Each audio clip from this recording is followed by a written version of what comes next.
If I lost everything and had to start over, these are the items that I would make first. Hi, my name is Sarah, and welcome to my channel, which is all about sewing and styling a handmade wardrobe. Today's video is a thought exercise where I go through the process of thinking about if I had to do it all over again and restart my wardrobe from scratch, what are the patterns that I would buy first in order to restart my handmade wardrobe? Now, this video is not necessarily aimed at beginners. I'm not going to be sharing beginner-friendly patterns per se. This is more me thinking about if I could do it all over again, how would I build my wardrobe from scratch? I'm focusing on more basic patterns that have a lot of versatility that you could reuse over and over again. And it's kind of how I wish I could have started instead of acquiring the hundreds of patterns that I currently own, many of which I'm never going to use. This is all about curating a handmade wardrobe with just a small amount of patterns.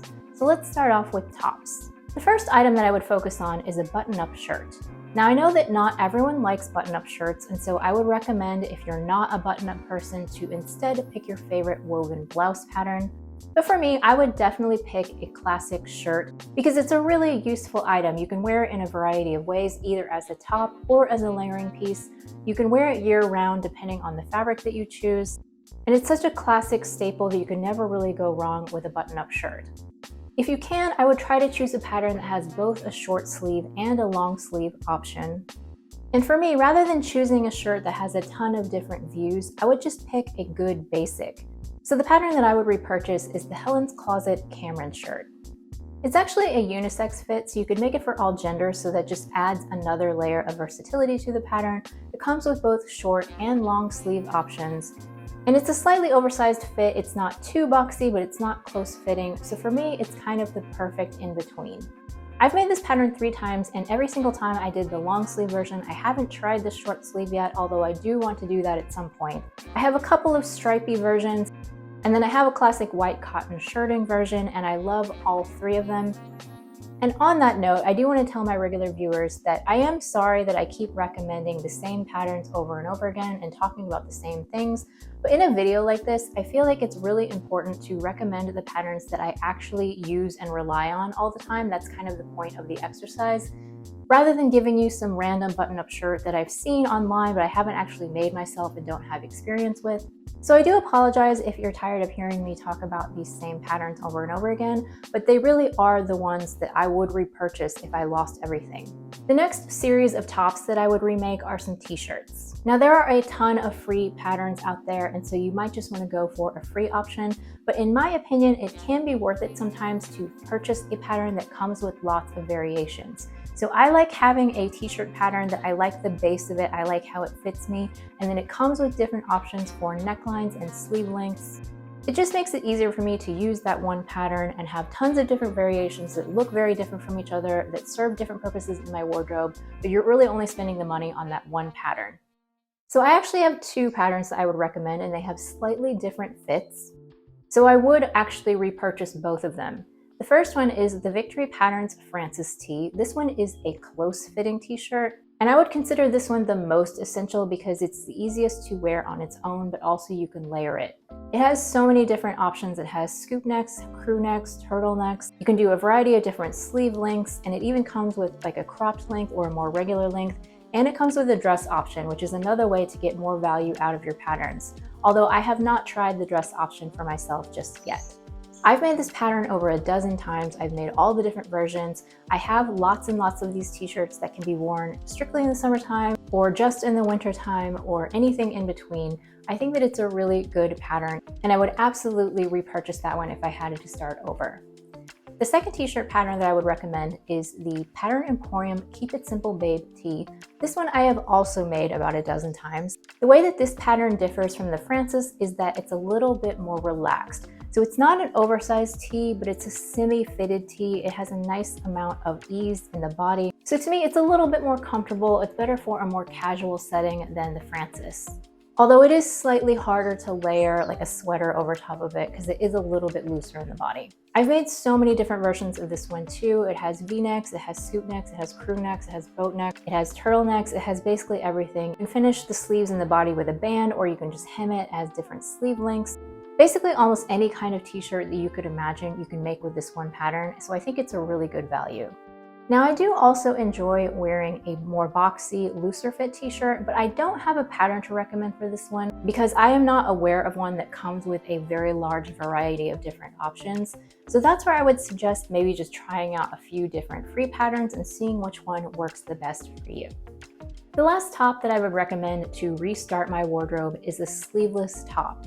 And this could be either knit or woven depending on your preferences. I would pick a knit because that's just what I gravitate towards, but I do have a woven pattern recommendation for you.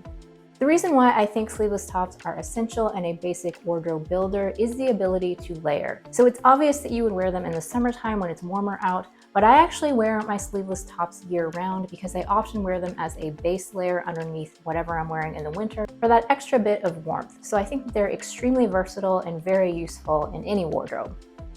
The first pattern that I would recommend is the True Bias Zoe. I've actually only sewn this one time, but I do want to make more versions. I probably will make a few more for this upcoming winter. The one that I made is out of a merino wool jersey, so it's perfect for a winter layering piece. I like that it has a close fit, so it is easier to wear under other things. It has thin straps, and the original version comes with just a V-neck in the front, but there is an expansion that is free. You can make different varieties with different necklines, so I do think that makes the pattern very versatile, and it also comes with a dress. If you're more of a wovens gal, I would recommend the True Bias Ogden cami. It's very similar in shape to the Zoe, but it has a more looser billowy fit as is appropriate for a woven. I've made several versions of the Ogden cami. I want to say I've made at least 6 of them. So if wovens are more your speed, you might want to try that one instead. The second knit tank pattern that I would recommend is the LB Textiles Wayland tank. I've made 2 versions of this one. This pattern has a cropped fit and it has a couple of different neckline options. There's a V-neck and a scoop neck, and it has a little bit of a thicker strap, so it's easier to wear on its own than a thin strap tank top. It also comes with instructions for a shelf bra, which I find very helpful. On my versions, I added cups to the shelf bra so I can just wear it without a bra and it's very comfortable. It does only come as a cropped view, but if you have some experience, it would not be that difficult to lengthen it to make it more of a full-length tank. And it is a very close fit, so it's perfect for layering. I just want to say that if I were restarting my wardrobe, I would probably skip skirts initially. I'm just way more of a pants or trousers kind of gal, or I wear dresses if I don't want to wear pants. I do have a lot of skirts and I do like skirts, but I don't wear them nearly as frequently as I do those other things. So I would probably shelve skirts and put them off to the side and go back to that after I've already completed some other things that I consider to be more essential to my wardrobe. Also, I found it really difficult to try to come up with just a few skirt patterns that I would recommend because there's so many different styles of skirts that might appeal to us all. It's really hard to pick a silhouette and say that's the one that you should go with. So for pants and shorts, I have a couple of different patterns to recommend. The first thing is a very easy, casual, elastic waist pattern. So say it with me, my favorite elastic waist pants pattern is the Paper Cut Patterns Tula Pants. This pattern comes as both shorts and pants. You can make it in knits or wovens, and it has a wide leg version, a tapered leg version, and shorts. So it's extremely versatile. It's also very easy and quick to make. I've made the pants twice. I've made the shorts, I think 3 or 4 times, and I'm actually working on another version of the pants right now. So it is definitely a TNT pattern to me. If I lost my entire pattern stash and had to start over, I would 100% buy this pattern right away. I really like that you can make it in a variety of different fabrics, and it looks good in pretty much almost anything as long as it's not too heavy or stiff. And having a comfortable, easy fit pair of pants and shorts is just something that is really necessary for my wardrobe. I'd probably make these first before I make the other pair of pants that I'm going to tell you about. I do want to include another pair of pants that is a little bit more tailored, a little bit more formal, something that's a little bit more office appropriate. So I have chosen the Protea pants from Paradise Patterns, and I've made this one myself 2 times. Now this pant only comes in a wide leg style, but it does have some versatility because you can choose to either make it pleated or you can eliminate the pleat and have it more of a flat front. It has your classic zip fly construction, it has belt loops. It does not come with back pockets, but you could add that if you wanted to. I've never really felt the need. I'm a big fan of wide leg pants, so that's why I gravitated towards this pair. If wide leg isn't your style, then maybe choose a different trouser pattern that has more of a tapered leg, or you could pick jeans, but just choose whatever woven pants works best for you and your particular lifestyle, or it doesn't have to be woven either. If you're somebody who wears joggers all the time, then pick that instead. But I do think that it's really nice to have a more casual pant and a more dressy pant in your wardrobe. In a smaller wardrobe, if I were starting from scratch, I would want both. Now let's talk about adding a layering piece. I've chosen a cardigan for this because there's lots of different styles of jackets, so it's hard for me to narrow it down and tell you that you need this one. I know that a lot of people would probably say a blazer, but for one thing, if I were truly restarting my wardrobe from scratch, I probably wouldn't want to pick anything that's super complicated, and blazers can be more involved. And also, just to be honest with you, I'm not a big blazer person. I have several blazers, I do wear them on occasion, but just for me and my lifestyle, I find it a little bit fussy sometimes, so I would much more likely gravitate towards a cardigan. Now, because I do knit and crochet, to be honest with you, I would probably be more likely to knit myself a cardigan rather than sew one, but because we're focusing on sewing here, I am going to include a pattern for a cardigan that I have made a couple of times myself.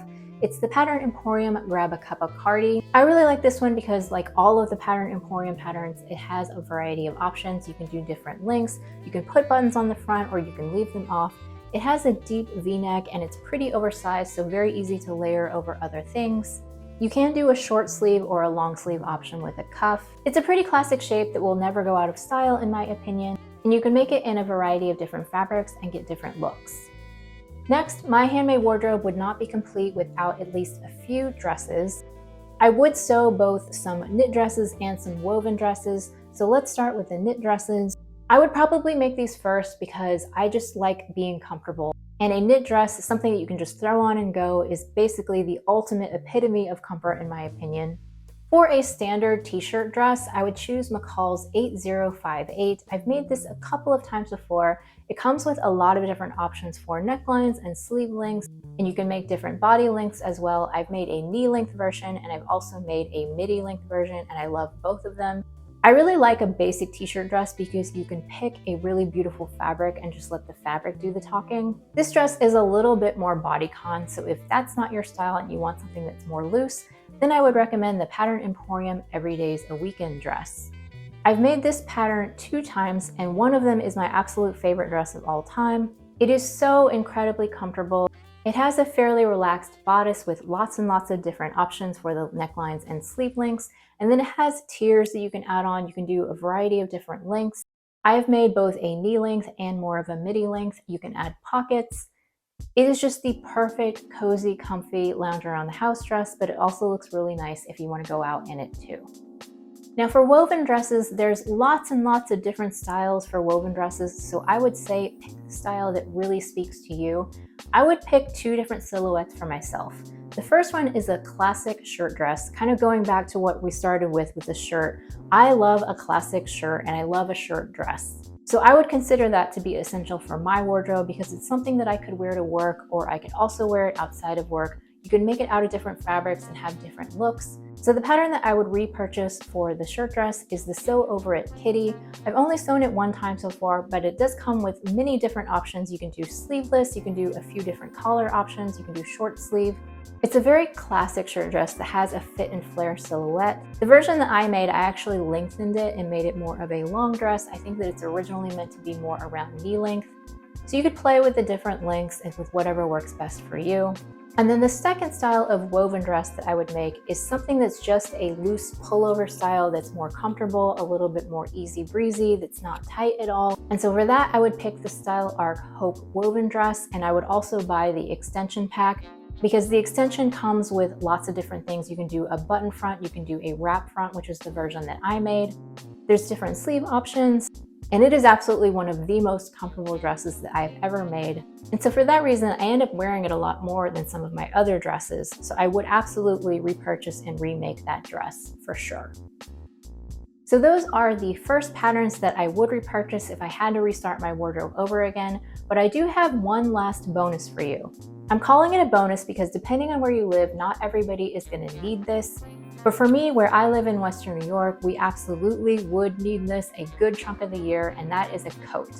Now, similar to the jackets that I mentioned earlier, it's really hard for me to pick a coat pattern because there's so many different styles, and it is something that's a little bit more complex. So if I had no clothes and I was trying to make clothes, it might be a little bit stressful to pick a really complex tailored coat pattern. So the pattern that I picked for this one is really, really simple. And in fact, at this point in my sewing journey, I have sewn quite a few coats for myself. And most of the time, I feel like a coat is a one and done thing where I put in the effort, I make the coat, but then I don't necessarily ever want to make it again, because if I sewed another coat, I'd probably want to pick a different pattern. But in this case, the pattern is so simple that I actually could see myself sewing it again in the future, anytime that I wanted something that was a little bit simpler to make and more of a basic shape. So the pattern is Simplicity 8979. Right now I've only sewn one version, and I made it out of a teddy fleece fabric. The reason why this coat is a little bit simpler is there's really no tailoring. It has loose sleeves, there's no cuffs, there's no vent, there's no shoulder pads. It's very oversized, so it's actually relatively easy to fit. And it's a good one to use more difficult fabrics like the teddy fleece or the faux fur or plaids. Because the design details are so simple, it's something that you can make relatively quickly, but at the same time, it is still lined. So it's still useful to wear in the wintertime when it's really cold. At some point, I would like to get a really beautiful plaid fabric and remake this coat. I think that it would be a really good one because there's not a lot of pattern pieces, not too much matching to do. So if you are in a climate where you need one, I think that this would be a really good basic coat pattern to have if you were just starting out from scratch. So I hope you enjoyed this video. Please let me know in the comments what patterns that you would consider to be your absolute essentials that you would repurchase if you had to start all over again. I always love hearing from you guys and finding out what you consider to be your own essentials, because we're all so different and it's really fun to learn from each other. If you enjoyed this video, I would love it so much if you'd give me a thumbs up, and I will see you in the next one.